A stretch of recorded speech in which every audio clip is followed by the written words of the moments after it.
আসসালামু আলাইকুম, সবাই কেমন আছেন? আশা করি সবাই ভালো আছেন। অনুরোধ রইল পুরো ভিডিওটা জুড়ে থাকার জন্য। একটু লং হবে। গ্রাম থেকে বাবা আসছে আজকে। দুধ নিয়ে আসছে, গরুর মাংস, পোলাওর চাল, আর গাছের কলা নিয়ে আসছে, সর্বি কলা এগুলো, আর শিং মাছ, শাক, সাবান, শ্যাম্পু, পোলাওর চাল, মানে যা যা পারছে আর কি হাতে। উনি অসুস্থ, তারপরও যা পারছে হাতে করে তাই নিয়ে আসছে। আর গ্রামের জিনিস যেহেতু কোরবানি মাংস ছিল কিছু, ওইটাও নিয়ে আসছে। তো আমি রান্না বান্না করবো এখন। পাঙ্গাস মাছ ভুনা করব দুপুরের জন্য। তো পাঙ্গাস মাছ ভুনা করার জন্য লবণ হলুদ মেখে মাছগুলো ভেজে নিচ্ছি। পেঁয়াজ দিয়ে ভুনা করব ধনিয়া পাতা দিয়ে। তো এদিক দিয়ে পেঁয়াজ কুচি করে নিয়েছি বেশ কিছু। তো মাছগুলো ভেজে উঠিয়ে রেখে তারপরে পেঁয়াজগুলো দিয়ে দিলাম, ভেজে নিব এখন। আর মাছগুলো ভেজে উঠিয়ে রেখেছি এখানে। মশলা গুলিয়ে নিলাম একসাথে।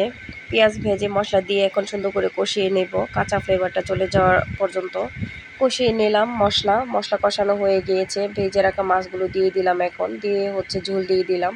ঝোলের পানি দিয়ে যখন ফুটে উঠবে তরকারিটা, তারপরে যেদিক দিয়ে দিয়ে দিলাম ধনিয়া পাতা।